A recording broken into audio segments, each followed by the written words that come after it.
അസ്സലാമു അലൈക്കും വറഹ്മത്തുള്ളാഹി തആല വബറകാതുഹു. പ്രിയമുള്ള മുഅ്മിനീങ്ങളെ, അല്ലാഹു തആല അവന്റെ റഹ്മത്ത് കൊണ്ട് പൊതിഞ്ഞ പരിശുദ്ധമായ റമളാൻ മാസമാണ് നാം ഒരുമിച്ച് കൂടിയിരിക്കുന്നത്. റബ്ബ് തആല അർഹമായ പ്രതിഫലം നൽകി അനുഗ്രഹിക്കട്ടെ. അല്ലാഹു ഈ മാസത്തെ 3 ഭാഗമായി മാറ്റി അതിൽ അല്ലാഹുവിന്റെ റഹ്മത്ത് കൊണ്ടുള്ള മാസം, ആ മാസത്തിലെ റഹ്മത്ത് കൊണ്ടുള്ള 10, ആ 10ലാണ് അല്ലാഹു തആല നമുക്ക് റഹ്മത്ത് നൽകട്ടെ. അല്ലാഹുമ്മ അർഹംനാ യാ അർഹമർ റഹീമീൻ. പ്രിയമുള്ളവരെ, അല്ലാഹു തആല ഇതര 11 മാസങ്ങളെ സംബന്ധിച്ചിടത്തോളം നമുക്ക് ഇഷ്ടാനുസരണം നമുക്ക് ഭക്ഷിക്കാൻ കഴിയും. പക്ഷെ ഈ ഒരു മാസമോ നമുക്ക് ഭക്ഷണം കഴിക്കാൻ കഴിയില്ല. എന്തുകൊണ്ട്? നാം എല്ലാവരും വ്രതാനുഷ്ഠാനത്തിലായിരിക്കും. എന്തിനു വേണ്ടിയിട്ടാ നമ്മുടെ റബ്ബ് നമുക്ക് ഇങ്ങനെ ഒരു വ്രതം നൽകുന്നത്, വ്രതം എടുക്കാൻ നമ്മളോട് ആവശ്യപ്പെടുന്നത്? അല്ലാഹു തആലാക്ക് നമ്മുടെ നോമ്പ് കൊണ്ടോ നമ്മുടെ നമസ്കാരങ്ങളെ കൊണ്ടോ നമ്മുടെ ഇബാദത്തുകളെ കൊണ്ടോ ഒന്നും ആവശ്യമില്ല. അല്ലാഹു തആല നമുക്ക് നൽകിയ അനുഗ്രഹങ്ങൾ, കണ്ണ്, നമ്മുടെ സംസാരം, നമ്മുടെ കേൾവി, ഇതിനെല്ലാം പ്രായശ്ചിത്യമായി, ഇതിനെല്ലാം പ്രത്യോപകാരമായി നാം ഇബാദത്ത് ചെയ്യാൻ നിന്നാലും അതൊന്നും എവിടെയും എത്തുകയില്ല. പിന്നെ എന്തിനാണ് ഈ നോമ്പ് നൽകിയത്? പരിശുദ്ധ ഖുർആനിലൂടെ പറയുന്നുണ്ട്, യാ അയ്യുഹല്ലദീന ആമനൂ കുതിബ അലൈക്കുമുസ് സിയാം.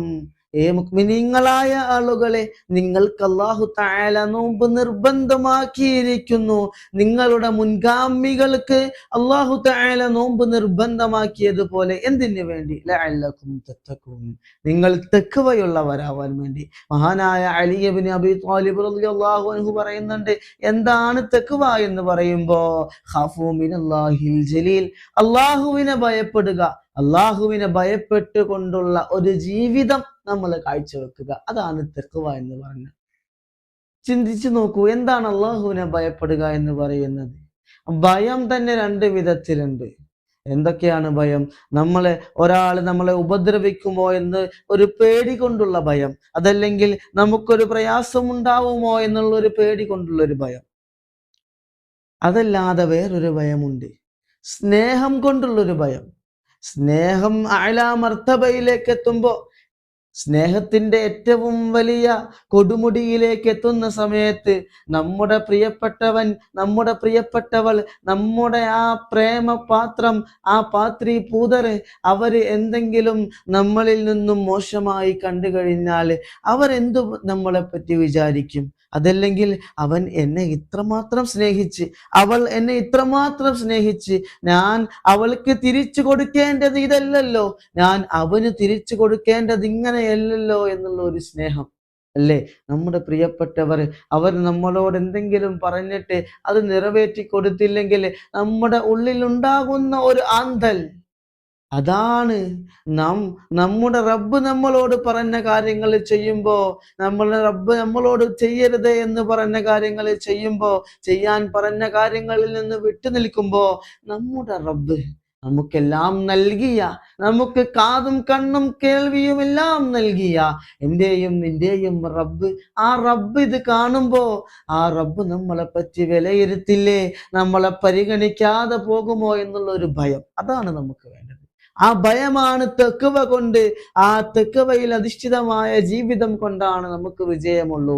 പരിശുദ്ധ റമളാൻ വരുമ്പോ, ഇതിന്റെ ദിനരാത്രങ്ങൾ വരുമ്പോ അതിനു വേണ്ടി യൂട്ടിലൈസ് ചെയ്യാൻ, എങ്ങനെയാണോ നോമ്പിനെ യൂട്ടിലൈസ് ചെയ്യേണ്ടത്, എങ്ങനെയാണോ പരിശുദ്ധമായ റമളാനിന്റെ ദിനരാത്രങ്ങളെ ഖുർആനും തഹ്ലീലും തസ്ബീഹും ദാനധർമ്മങ്ങളും നോമ്പും കൊണ്ട് നാം എങ്ങനെയാണോ അതിനെ വരവേൽക്കേണ്ടത്, എങ്ങനെയാണോ റമളാൻ അനുകൂലമാക്കേണ്ടത് എങ്കിൽ അതിന് നാം സജ്ജമാവണം.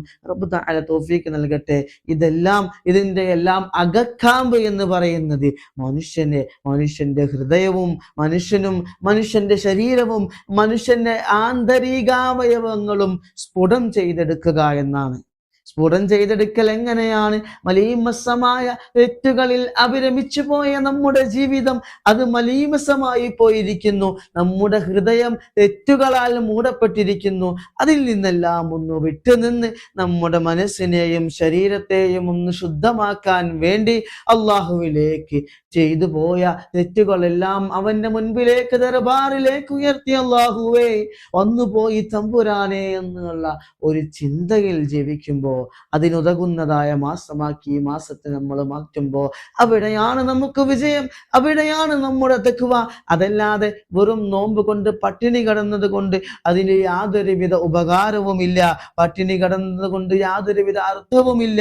ഈ നോമ്പിനെ ഹൃദയം കൊണ്ട് നാം നോൽക്കണം, ഈ നോമ്പിനെ ആത്മാവിനെ കൊണ്ട് നാം നോൽക്കണം, ഈ നോമ്പിനെ നമ്മുടെ ആന്തരികാവയവങ്ങളെ കൊണ്ട് നാം നോക്കണം, നമ്മുടെ കണ്ണുകൾ കൊണ്ട് നാം നോൽക്കണം, നമ്മുടെ കാതുകളെ കൊണ്ട് നാം നോൽക്കണം. ഹറാമിലേക്ക് പോവാത്ത കണ്ണ്, ഹറാമ് കേൾക്കാത്ത കാത്, അങ്ങനെ വളരുമ്പോൾ, അങ്ങനെ പരിശുദ്ധമായ നോമ്പിനെ ധന്യമാക്കുമ്പോൾ അല്ലാഹുവിന്റെ കോടതിയിൽ ഈ റമളാൻ മാസം നമുക്ക് അനുകൂലമായി സാക്ഷി നിൽക്കും. റബ്ബ് തആല തൗഫീഖ് നൽകി അനുഗ്രഹിക്കട്ടെ. അതുകൊണ്ട് എൻ്റെ പ്രിയമുള്ളവരെ, നാം നോമ്പിനെ ധന്യമാക്കണം. അതുപോലെ പരിശുദ്ധമായ നോമ്പ് മാസമാണ്. നമുക്കെല്ലാവർക്കും ഒരുപാട് സംശയങ്ങൾ ഉണ്ടാവാം. ഒരുപക്ഷെ നമുക്കത് ചോദിച്ച് മനസ്സിലാക്കി അറിയാൻ ഉള്ളൊരു സാഹചര്യം ഉണ്ടാവില്ല. ഉദാഹരണം പറഞ്ഞു കഴിഞ്ഞാൽ, ഇന്ന് ഒരാൾ അത്താഴം കഴിക്കാൻ തീരുമാനിച്ചു. എന്താണ് അവന്റെ ഉദ്ദേശം? നാളെ നോമ്പ് പിടിക്കുക. അങ്ങനെ ഒരു ഉദ്ദേശം വെച്ചിട്ട് നോമ്പ് പിടിക്കണമെന്ന് കരുതിയിട്ട് അവൻ എന്ത് ചെയ്തു? ഇന്ന് അത്താഴം കഴിച്ചു. അപ്പോ നാളത്തെ നോമ്പിന്റെ നിയ്യത്ത് അവൻ വെക്കണോ വേണ്ടേ എന്നൊരു ചോദ്യം. അത്താഴം കഴിച്ചിട്ട് നോമ്പെടുക്കാൻ വേണ്ടിയിട്ടാ. പിന്നെ അവൻ വേറെ നിയ്യത്ത് വെക്കണോ എന്നൊരു ചോദ്യം, പോസ്റ്റിംഗ് കാലി എന്നൊക്കെ പറയുന്ന മാതിരി. അതിനുത്തരമായി ഫുഖാക്കൾ പറയുന്നത് നിർബന്ധമായും അവൻ നിയ്യത്ത് വെക്കണം. ഇന്നമൽ അഅ്മാലു ബിന്നിയ്യാത്ത്. നിയ്യത്ത് ഉണ്ടെങ്കിലേ ആ നോമ്പായി പരിഗണിക്കുകയുള്ളൂ എന്ന് കാണാം. മറ്റൊരു സംശയം, നമ്മുടെ വീടുകളിലെല്ലാം ഉമ്മമാരുണ്ട്, സ്ത്രീകൾ, സഹോദരികളുണ്ട്. ഈ നോമ്പിന്റെ ഒരു മാസം അവർ വളരെ ക്ലിയർ ആയി നോമ്പ് ധന്യമാക്കാൻ വേണ്ടി പലരും ഹൈലിന്റെ സമയത്ത്, ഒരു മാസത്തിൽ ഒരു സ്ത്രീക്ക് നിശ്ചിത ദിവസങ്ങളിൽ ഹൈൽ ഉണ്ടാവും.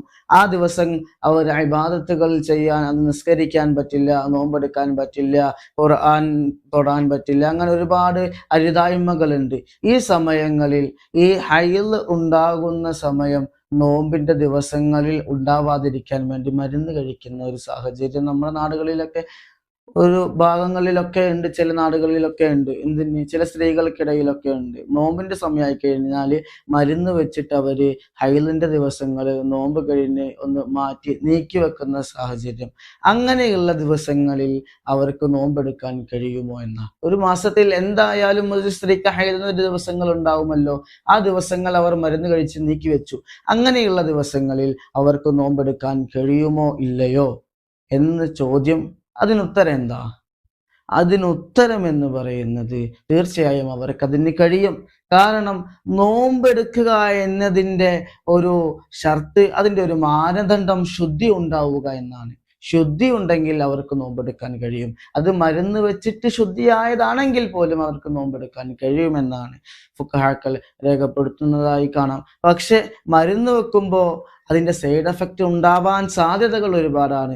അത് നമുക്ക് ആരോഗ്യം വേണം. നോമ്പെടുക്കണമെങ്കിലും ഇബാദത്ത് ചെയ്യണമെങ്കിലും ഒക്കെ നമുക്ക് ആരോഗ്യം വേണം. അപ്പോൾ അതൊക്കെ പ്രത്യേകം ശ്രദ്ധിച്ചിട്ട് വേണ്ട വിധത്തിൽ കാര്യങ്ങൾ ഉപയോഗപ്പെടുത്തുക. റബ്ബ് തആല തൗഫീഖ് നൽകി അനുഗ്രഹിക്കട്ടെ.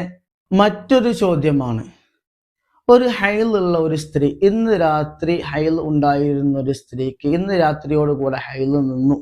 പക്ഷെ അവൾക്ക് ഇന്ന് രാത്രി കുളിക്കാനോ വൃത്തിയാകാനോ ഉള്ള സാഹചര്യമില്ല. നാളെ അവൾക്ക് അതിന് കഴിയുകയുള്ളൂ. അപ്പോൾ അവൾക്ക് എപ്പോഴാണ് നോമ്പ് നിർബന്ധമാവുക എന്നൊരു ചോദ്യം. ഇന്ന് രാത്രി നോമ്പ് ഹൈൽ നിന്ന ഒരു സ്ത്രീക്ക് നാളെയാണ് കുളിക്കാനുള്ള സൗകര്യമുള്ളൂ എങ്കിലും ഇന്ന് രാത്രി ഹൈൽ നിന്നിട്ടുണ്ടെങ്കിൽ അവൾക്ക് ആ സമയം മുതൽ നോമ്പ് നിർബന്ധമാകും എന്നാണ് ഫുഖഹാക്കളുടെ പ്രബലമായ അഭിപ്രായം നമുക്ക് കാണാൻ കഴിയുന്നത്. ഇബാദത്തുകൾ ചെയ്യുമ്പോൾ, നിസ്കരിക്കണമെങ്കിൽ, അതുപോലെ ഖുർആൻ പാരായണം ചെയ്യണമെങ്കിലൊക്കെ അതിൻ്റെ വൃത്തി വേണം, കുളിച്ച് ശുദ്ധിയാവണം. പക്ഷെ അത് നിർബന്ധമാകുന്നത് ആ ഹൈൽ നിന്ന സമയം മുതലാണ്. അവള് കുളിക്കല് നാളെ കുളിക്കാതെ മറ്റന്ന് അതല്ലെങ്കിൽ അതിന്റെ പിറ്റേന്ന് എത്ര നീട്ടിയാലും ആ നിസ്കാരമാണെങ്കിലും ഹൈൽ ഇന്ന് രാത്രി ഒരു സ്ത്രീക്ക് നിന്നു, വ്യക്തമായി അവൾക്ക് അതിന്റെ അടയാളങ്ങളൊക്കെ മനസ്സിലായി നിന്നു, അവൾക്ക് ഇന്ന് കുളിക്കാൻ പറ്റിയില്ല, നോമ്പ് നിർബന്ധമായി, നിസ്കാരം നിർബന്ധമായി, ഒക്കെ നിർബന്ധമായി. പക്ഷെ നിസ്കരിക്കണമെങ്കിൽ നാളെ കുളിക്കണം. പക്ഷെ നോമ്പെടുക്കാനുള്ള സാഹചര്യം അവൾക്ക് ഉണ്ട്. അതിനി ഒരു വർഷം അവൾ കുളിക്കാതെ ഇരുന്നെങ്കിലും അവൾക്ക് ആ വർഷത്തെ കാര്യങ്ങളൊക്കെ കടമാകും. പ്രത്യേകം നമ്മൾ ശ്രദ്ധിക്കുക. അതുപോലെ മറ്റൊരു ചോദ്യമാണ് ഗർഭിണികൾ, മുലയൂട്ടുന്ന ഉമ്മമാര്, പ്രായമായവർ, അവർക്കൊക്കെ ശാരീരികമായി പ്രയാസങ്ങളുള്ളത് കൊണ്ട് നോമ്പ് മാറ്റിവെക്കാൻ കഴിയുമോ എന്ന്. തീർച്ചയായും കഴിയും. അവർക്ക് നോമ്പ് മാറ്റിവെക്കാൻ കഴിയും. പിന്നെ ആ ബുദ്ധിമുട്ടും ആ പ്രയാസമെല്ലാം മാറിയതിനു ശേഷം അവർക്ക് ആ നോമ്പ് ഖളാ വീട്ടണം. ഇനി ഒരു കുഞ്ഞിന്റെ കാര്യം ഭയന്നുകൊണ്ടാണ് ഒരു ഉമ്മ നോമ്പ് മാറ്റിവെച്ചത്, അതായത് മുലയൂട്ടുന്നതായ ഒരു ഉമ്മ, ആ ഉമ്മാക്ക് ശാരീരികമായി നോമ്പെടുക്കാൻ പ്രയാസമൊന്നുമില്ല, അല്ലെങ്കിൽ ഗർഭിണിയായ ഉമ്മാക്ക് നോമ്പെടുക്കാൻ പ്രയാസമൊന്നുമില്ല. പക്ഷെ കുഞ്ഞിനെ ബാധിക്കുമോ എന്ന് കരുതിക്കൊണ്ട് നോമ്പ് മാറ്റിവെച്ചു കഴിഞ്ഞാൽ ആ ഉമ്മ നോമ്പ് ഖളാ വീട്ടുകയും മാത്രമല്ല ഒരു മുദ്ദ് അരി, ഒരു മുദ്ദ് ധാന്യം നോമ്പിന് പകരമായി ഓരോ നോമ്പിനും ഓരോ മുദ്ദ് വീതം കൊടുക്കൽ അവർക്ക് നിർബന്ധമാകും എന്ന് ഫുഖഹാക്കൾ രേഖപ്പെടുത്തുന്നതായി കാണാം. ഇനി പ്രായമുള്ള ആളുകൾ, അതല്ലെങ്കിൽ രോഗം മാറില്ല, ആ രോഗം കൊണ്ട് മരിക്കുമെന്നുള്ള ആളുകൾ, അവരൊക്കെ നോമ്പ് എടുക്കൽ പ്രയാസമാകും. പക്ഷെ അവർക്കൊക്കെ മുദ്ദ് കൊടുക്കാം, അരി കൊടുക്കാം, അല്ലെങ്കിൽ മറ്റ് ധാന്യങ്ങൾ കൊടുക്കാം. അതുപോലെ കാര്യകാരണങ്ങളില്ലാതെ നോമ്പ് കളയുന്ന ആളുകൾ, അതായത് പരിശുദ്ധമായ റമദാൻ മാസം വന്നിട്ട്, നോമ്പുകാലം വന്നിട്ട് ഇതിനെ ഒന്നും വില വെക്കാതെ, ഇസ്ലാമിന്റെ ഷിയാറുകളെ വേണ്ട വിധത്തിൽ കൈകാര്യം ചെയ്യാതെ, നോമ്പിനെ നെവർമൈൻഡാക്കി നടന്ന് കാര്യകാരണങ്ങളില്ലാതെ ഇസ്ലാമിന്റെ ഷിയാറുകളെ വില വെക്കാതെ ഒക്കെ നടക്കുന്ന ആളുകൾ, അവരൊരു നോമ്പ് അവരുടെ നഷ്ടമായി കഴിഞ്ഞാൽ, പിറ്റത്തെ വർഷവും അത് വിട്ടുകഴിഞ്ഞാൽ അവർക്ക് മുദ്ദ് കൊടുക്കൽ നിർബന്ധമാണ്. എന്ന് വെച്ചാൽ ഒരു വ്യക്തി ഈ മാസത്തിൽ ഒരു നോമ്പ് പോലും എടുത്തില്ല, അതല്ലെങ്കിൽ കുറച്ച് നോമ്പുകൾ നഷ്ടപ്പെടുത്തി, അടുത്ത വർഷം ഈ മാസം വിട്ടുകടന്നാൽ, ഈ മാസം റമദാൻ മാസം നോമ്പ് എടുത്തില്ല, അത് നെവർ മൈൻഡാക്കി വിട്ടു, അടുത്ത വർഷം ഈ മാസം വിട്ട് കിടക്കുന്നതിന് മുൻപ് അദ്ദേഹം ഈ നോമ്പുകളെല്ലാം ഖളാ വീട്ടൽ നിർബന്ധമാണ്. ഖളാ വീട്ടാതെ വിട്ട് കടന്നു കഴിഞ്ഞാൽ അവൻ ഈ നോമ്പിനെല്ലാം, ഓരോ നോമ്പിനും ഓരോ മുദ്ദ് ധാന്യം, അരി അത് കൊടുക്കൽ നിർബന്ധമാകും.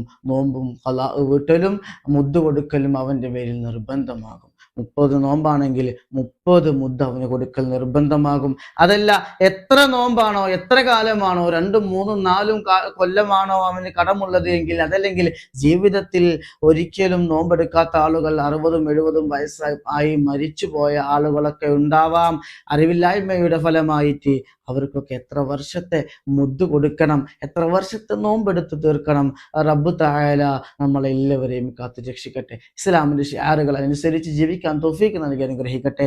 ഇങ്ങനെയുള്ള ഒരു വ്യക്തി മരണപ്പെട്ടു കഴിഞ്ഞാൽ, തീരെ നോമ്പെടുക്കാത്ത, നോമ്പ് ഖളാ ഉള്ള ആളുകൾ മരണപ്പെട്ടു കഴിഞ്ഞാൽ എന്ത് ചെയ്യണം? അവർ മരിച്ചു കിടക്കുന്ന ആൾക്ക് ഒരിക്കലും ഇനി ആ നോമ്പ് ഖളാ വീട്ടാൻ കഴിയില്ല, അവന്റെ മേലിൽ ഫർളായ നോമ്പാണത്. അപ്പോൾ അവൻ എന്ത് ചെയ്യണം എന്നുള്ള ചോദ്യം. ആ നോമ്പിന്, ഒരു നോമ്പിന് പകരമായി 2 മുദ്ദ് വീതം അവന് കൊടുക്കണം. ഇനി അവന്റെ ഒരു പ്രിയപ്പെട്ട ആളുകൾ, എൻ്റെ പിതാവും എൻ്റെ വാപ്പ മരണപ്പെട്ടു, എൻ്റെ വാപ്പാക്ക് ഒരുപാട് നോമ്പുകൾ കടമുണ്ടെങ്കിൽ എൻ്റെ വാപ്പാന്റെ ആ കടമുള്ള നോമ്പൊക്കെ ഞാൻ എടുത്തു വീട്ടാമെന്ന് ഞാൻ നിയ്യത്ത് ചെയ്തു. അങ്ങനെ ഞാൻ എടുത്തു വീട്ടിക്കഴിഞ്ഞാലും ഒരു മുദ്ദ അരി ഒരു നോമ്പിന് എന്നുള്ള നിലയ്ക്ക് ഞാൻ കൊടുക്കണം എൻ്റെ വാപ്പാന്റെ പേരിൽ.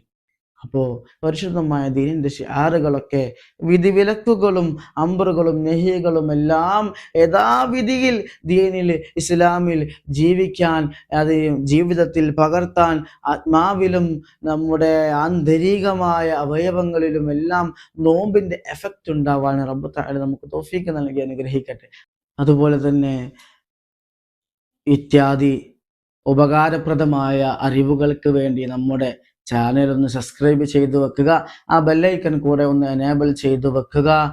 പ്രിയപ്പെട്ടവരിലേക്ക് കൂടെ ഇത്യാദി അറിവുകൾ എത്തിച്ചു കൊടുക്കാൻ നമ്മൾ ശ്രദ്ധിക്കുക. ഇൽമിന്റെ, അറിവിന്റെ വാഹകരാവാൻ നമ്മൾ സജ്ജമാവുക. റബ്ബ് തആല തൗഫീഖ് നൽകി അനുഗ്രഹിക്കട്ടെ. അസ്സലാമു അലൈക്കും വറഹ്മത്തുള്ളാഹി തആല വബറകാതുഹു.